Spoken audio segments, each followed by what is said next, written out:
It's probably the largest engineering project in the Arctic ever, when the United States sent lots of cargo and many thousand men to Thule to establish an airbase. The United States buried a nuclear reactor inside Greenland's ice sheet. They left behind hundreds of thousands of gallons of diesel fuel, toxic chemicals, and radioactive coolant. Their assumption was simple: the ice would never melt. But here's the catch: the ice is melting, and everything they buried in 1967 is slowly rising back toward the surface. The US government, people were beginning to realize that the Arctic areas would play a crucial role in the new Cold War. And for that reason, they thought it would be much easier if they controlled Greenland completely. This is the story of Camp Century, a classified military base carved into a glacier, a city under ice, a nuclear reactor buried 100 feet beneath the frozen surface of the Arctic, and the terrifying reason why 50 years of secrets are about to become our generation's crisis. So I just got my orders. It says, I'm going to Thule Air Base. Where's that? And the sergeant that answered the phone, he started laughing and laughing and laughing and laughing. I said, what's so funny? He says, that's the worst place in the world. He says, you're going to live under the ice for a whole year and you'll never get out and see the sun. The perfect shield Greenland sits almost exactly between North America and Europe, with the Arctic stretching toward what was then the Soviet Union. During the Cold War, any nuclear missile launched at American cities would pass directly over Greenland. That made this frozen island the front line of early warning. The United States built Thule Air Base to track Soviet bombers and monitor missile launches. But Thule was only the visible part of the strategy. What made Greenland truly valuable wasn't just its location, it was the ice. Greenland's ice sheet was believed to be permanent, more than a mile thick in places. To military planners, this ice looked like nature's own armor. It blocked satellites, it absorbed sound, it hid heat signatures, and it moved so slowly they treated it as if it didn't move at all. The logic was simple. If the ice never melts, anything buried inside it never returns. But here's the catch. The military didn't just want to use Greenland as a watchtower, they wanted to turn it into a hidden nuclear missile base. Camp Century was the runner-up project for a much larger project known as Project Iceworm that involved building many thousand kilometers of tunnels under the inland ice to have nuclear missiles installed. Project Iceworm. In the late 1950s, a group of American military planners conceived one of the most audacious weapons projects in history. They called it Project Iceworm. The plan was to build a network of tunnels stretching thousands of miles beneath Greenland's ice, wide enough for trains, deep enough to be invisible from the air. And inside those tunnels, they would deploy hundreds of mobile nuclear missiles that could be constantly relocated, making it nearly impossible for the Soviets to target them in a first strike. From above, nothing would be visible, just endless ice and snow. But beneath the surface, one of the largest weapon systems ever imagined would be silently moving through a frozen maze. Greenland would become a living nuclear labyrinth. To test whether this was even possible, there was a long, especially large tunnel a bit away from the other tunnels, where you were pulling a wagon from a train wagon on rails back and forth. The military needed a prototype, a proof of concept that could demonstrate whether humans could actually live, work, and operate heavy military infrastructure inside a moving glacier. That prototype was called Camp Century. Officially, the base was described as a scientific research station. Press releases showed smiling scientists with drills and measuring equipment. But behind the closed doors of the Pentagon, Camp Century had a very different purpose. It wasn't about science. It was a rehearsal for nuclear war. If this Cold War secret is news to you, hit that subscribe button. Because what they built inside the glacier is even more disturbing. CERN takes part in many of these tests. The US soldiers study everything about their Arctic habitat, even testing hovercraft as a means of transport. The city under ice Camp Century was built nearly 100 miles inland from Greenland's northwest coast. Engineers didn't construct it on the ice. They carved it directly into the glacier itself. From the surface, nothing looked unusual. Just endless white terrain stretching to the horizon. Blinding snow, howling wind, temperatures that could drop to 50 below zero. Any aircraft flying overhead would see nothing. Any satellite scanning the region would detect nothing. But beneath that frozen blanket, they built something that had never been attempted in human history. A city under ice. Construction began in 1959. Crews worked in conditions that pushed human endurance to its absolute limit. They used massive rotary snow cutters called Peter plows to carve trenches through the ice. Then they reinforced those trenches with steel arches, packed the snow above them, and let the Arctic cold harden the roof into a ceiling stronger than concrete. When they were finished, they had created a grid of tunnels more than a mile long. You have a nuclear reactor and you have to live close to it and you never know what happens. I don't think that's a very nice feeling. I mean, they didn't know what nuclear power was and they thought of a nuclear bomb or something that could explode any time, right? So that's why they didn't feel so great about it. And inside this frozen maze, they built sleeping quarters with bunk beds stacked 3 high. A hospital with operating facilities. A kitchen and mess hall where men would eat meals under flickering fluorescent lights. A small chapel for prayer. A gymnasium for exercise. Even a movie theater where soldiers could escape into films while surrounded by thousands of feet of ice pressing down from every direction. But here's the catch. At the heart of this frozen city, they installed something that had never been attempted in human history. A portable nuclear reactor called the PM-2A. This was the first time nuclear power was operated beneath an ice sheet. The reactor was shipped in pieces, assembled underground, and used to generate electricity, heating, and hot water for the entire installation. A nuclear reactor inside a glacier. At its peak, Camp Century housed around 200 soldiers and scientists. Among them was Private First Class Thomas Carr, a 22-year-old electrician from Wisconsin, who had volunteered for Arctic duty, thinking it would look good on his service record. He spent 11 months underground, maintaining the electrical systems that kept the base alive. Years later, Carr would describe the experience as living inside a freezer that groaned. The US Army conducted psychological research to find out how the soldiers felt about living in Camp Century in complete isolation and in very different, difficult circumstances. The cold was constant and inescapable. Even with heating systems running at full capacity, the temperature inside the tunnels rarely climbed above freezing. Men wore layers of clothing to bed. Their breath formed clouds in the air as they spoke. Ice crystals grew on the walls of their sleeping quarters. The darkness was absolute. For months during the Arctic winter, the sun never rose above the horizon. Outside was a void. Inside was a maze of artificial light and recycled air. Diesel fumes from generators mixed with the smell of cooking food and human sweat. The ventilation systems hummed constantly, but the air always felt stale. Mechanical failures were a daily occurrence. Pipes froze and burst. Generators broke down.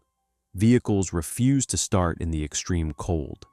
Everything required constant maintenance, constant attention, constant vigilance. And beneath all of it there was the quiet awareness that thousands of feet of ice pressed down from above. The glacier groaned and creaked. Strange sounds echoed through the corridors at night. The men knew that above them was a weight beyond imagination, held back only by steel arches and their own engineering. Psychologists quietly observed how the men reacted to the isolation. Tension built, routine became survival. Every sound echoed through the frozen corridors. But the biggest threat wasn't psychological. It was geological, because the glacier wasn't staying still. It was slowly, relentlessly, pressing in from every direction. And the engineers were about to discover a truth that would destroy their dreams. So they were not sure would they be able to cope with it, or would there be riots or social problems. When the ice fought back, here's what the planners got wrong about Greenland. They looked at the ice sheet and saw solid ground, just colder. They assumed it was stable, predictable, and slow enough to be controlled with steel supports and constant maintenance. In their minds, ice was just another building material. But ice is not rock, it's not concrete, and it doesn't stay still. Glacial ice flows, it compresses, it creeps under its own weight, inch by inch, day after day. Tunnels that looked perfectly straight one year would twist and bend the next. Steel supports warped, ceilings sagged, walls slowly closed in. But here is the catch. The glacier didn't care about their blueprints. At Camp Century, this wasn't a theory. It was daily life. Maintenance became a constant battle. Crews had to shave ice off the walls and reshape corridors just to keep doors opening. Sections that were once wide enough for heavy equipment started to pinch closed. Floors buckled. Roof arches groaned under pressure that never stopped. Some corridors shrank by several inches every single year. The base was literally being crushed back into the glacier that had been cut open to create it. The deeper engineers dug, the clearer the truth became. You could cut ice, you could shape it, but you could not command it. And then there was the heat problem. You have a nuclear reactor and you have to live close to it and you never know what happens. I don't think that's a very nice feeling. I mean, they didn't know what nuclear power was and they thought of a nuclear bomb or something that could explode any time, right? So that's why they didn't feel so great about it. Even though the tunnel stayed far below freezing, the base itself created warmth where warmth didn't belong. Human bodies, generators, pipes, kitchens, and especially that nuclear reactor, all introduced heat into a system that depended on cold to stay strong. The physics of glaciers didn't care about blueprints or military urgency.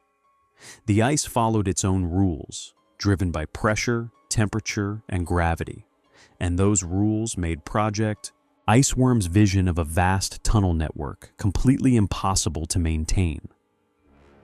By the early 1960s, the dream began to collapse. Camp Century remained operational, but the grand plan behind it quietly died. The United States had learned a hard lesson. You can hide weapons from your enemies, but you cannot hide them from physics. And so, they made a decision that would echo forward through decades. They decided to walk away. Project Iceworm was evaluated by the Department of Defense in 1962 under the Kennedy administration. And we know that this evaluation, even though it was favorable, the Department of Defense in the end said no to Project Iceworm. What they left behind. When the United States shut down Camp Century, they didn't clean it up. They just left. Officially, the mission ended quietly in 1967. The nuclear reactor was dismantled, piece by piece. The fuel rods were carefully removed and shipped back to the United States aboard military transports. On paper, the nuclear danger was gone. But what remained under the ice was not an empty shell. It was a buried inventory of the Cold War itself. Under the snow and ice, engineers left behind hundreds of thousands of gallons of diesel fuel stored in tanks and pipelines. This fuel had powered vehicles, heaters, and backup systems during the camp's 8 years of operation. At the time, diesel was seen as inert in the Arctic environment, locked away by cold, harmless. They also left PCBs, toxic industrial chemicals commonly used in electrical equipment during the mid-20th century. PCBs were not yet widely recognized as dangerous. Today, they are known to persist in ecosystems for decades, accumulating in animal tissue and causing cancer, immune system damage, and reproductive problems. The PCBs at Camp Century are still there, still toxic, still waiting. Ecological threats are very serious. Any nuclear waste is of ecological danger, regardless whether that's on ice or on land. They left sewage systems filled with biological waste from years of human occupation, gray water from showers and sinks, food waste from the mess hall, the accumulated refuse of 200 men living underground for nearly a decade. And they left something else, something more dangerous than all the rest combined. The reactor's cooling system had used water that became contaminated during operation. Low-level radioactive coolant that had circulated through the heart of the PM2A. That coolant was never removed. It was dumped into the ice under one simple assumption: it would remain frozen forever. No cleanup plan was ever created. No environmental impact assessment was conducted. No binding international agreement defined who would be responsible if conditions ever changed. The conversation simply never happened. The paperwork was never filed. The future was someone else's problem. The waste was treated as solved by burial. The Arctic was treated as permanent. Greenland was treated as a freezer that would never be opened. And for 50 years, that assumption held. But the ice had other plans. Everything is still there, but because it's up to 200 feet under the ground and buried under at least 100 feet of snow, it's all as flat as a pancake. The melting truth. For decades, scientists believed Greenland's ice sheet changed slowly, almost imperceptibly. Early climate models assumed stability measured in centuries. The Arctic was viewed as eternal, unchanging, as permanent as the mountains themselves. That assumption no longer holds. Something has shifted in Greenland, something unprecedented, something that the military planners of 1959 could never have imagined. Satellite data now shows that Greenland is losing ice faster than any 20th century projection predicted. In recent years, the island has been shedding more than 200 billion tons of ice every single year. That's 200 billion tons of water running off into the ocean annually. Glaciers that took thousands of years to form are retreating in decades. Summers are lasting longer. The melt season now stretches weeks beyond what it was just a generation ago. Surface melt is spreading farther inland, reaching areas that were once considered permanently frozen. What once refroze each winter now runs downhill as liquid water, carving channels and crevasses through ice that was supposed to last forever. But here's the catch. The melt isn't just statistical. It's already reaching depths that were supposed to stay frozen forever. Scientists say the ice sheet around Greenland is melting at an unprecedented rate, and they've used satellites to measure the loss. It shows that melting between 2017 and 2018 was reduced, but 2019 saw a record loss of the ice mass. Dr. William Colgan, a glaciologist at the Geological Survey of Denmark and Greenland, has spent years tracking the site. His research team's models show that under current warming trends, seasonal melt could reach Camp Century's buried waste within this century. In his words, the site is no longer a relic of the past. It's becoming an active environmental hazard. And when meltwater reaches buried waste, it doesn't stay put. Water moves, it flows downward through cracks and porous ice, then outward toward the ocean. If it encounters diesel fuel, PCBs, sewage, or radioactive residue, it carries those materials with it, slowly at first, invisibly, but inevitably. The contamination wouldn't appear as a dramatic explosion or a sudden spill. It would be gradual, traces entering coastal waters, toxins accumulating in sediments, pollutants moving into food chains that local communities have relied on for generations. What was locked in ice becomes part of the Arctic system, and the question of who cleans it up has no clear answer. The ice cap is not a solid piece of ice. It's quite dynamic in fact, so it moves all the time. It flows from the middle of the ice cap and towards the oceans. The Reckoning Camp Century was built and operated by the United States. The waste came from American military systems. American engineers designed the base. American soldiers lived inside it. American generals approved the mission. But the base sat on Danish territory in what is now self-governing Greenland. When the camp was abandoned, no binding agreement defined who would handle the cleanup if the ice ever changed. Now the ice is changing, and the silence is becoming impossible to maintain. The United States has acknowledged that nuclear fuel was removed, but has avoided detailed discussion of the remaining waste. Official statements emphasize what was taken out, not what was left behind.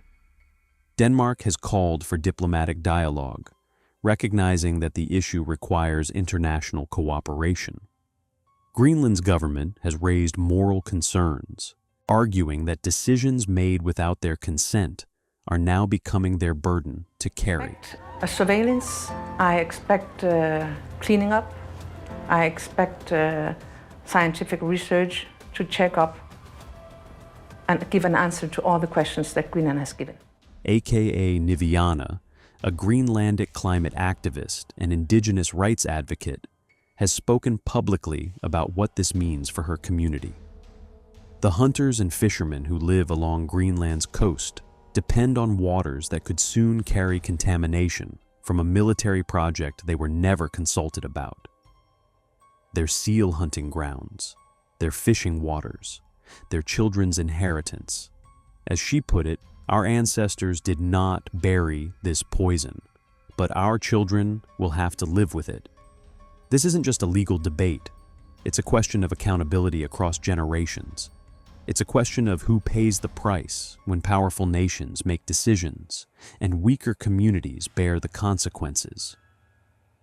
The Cold War ended decades ago. The planners who approved Camp Century are gone. The engineers who trusted the ice are retired or deceased. The politicians who signed off on the mission have faded into history, books, and cemetery plots. But the consequences of their assumptions are unfolding in real time. What makes this moment different is visibility. We can now map Camp Century using ice-penetrating radar. We can measure ice loss from space with satellite precision. We can predict future melt with increasing accuracy using climate models that grow more sophisticated every year. Ignorance is no longer an excuse. The data exists. The projections are clear. The timeline is shortening. And still, no comprehensive cleanup plan has been announced. No international agreement has been signed. No timeline has been established. The waste continues to wait. The ice continues to thin, and the clock continues to tick. Why is it that we have to struggle and use lots of power, lots of energy, and lots of time to try to get any answer out of the Foreign Ministry of Denmark? If that's not a cover-up, what is it then? Right now, beneath Greenland's ice sheet, Hundreds of thousands of gallons of diesel fuel sit in corroding tanks. PCBs that were considered safe in 1960 leach into the frozen ground. Radioactive coolant from a reactor that hasn't operated in 60 years waits in the darkness. The ice above is thinning. Every summer, meltwater drills deeper. Every year, the distance between the surface and the waste grows smaller. Camp Century is not a metaphor. It's not a cautionary tale. It's 200,000 gallons of fuel. It's 24 million gallons of contaminated wastewater. It's a toxic inventory buried 100 feet beneath ice that is disappearing faster than anyone predicted. The soldiers who lived there have grown old or passed away. The military planners are long gone. The politicians who approved the mission have faded into history. But the waste remains, the fuel remains, the contamination remains, and every single year it gets closer to the surface. The ice kept its promise for 50 years. Now it's breaking. When the contamination finally reaches the ocean, who will be held accountable? Let me know what you think in the comments. If this story shocked you, smash that like button and subscribe for more buried history the world forgot.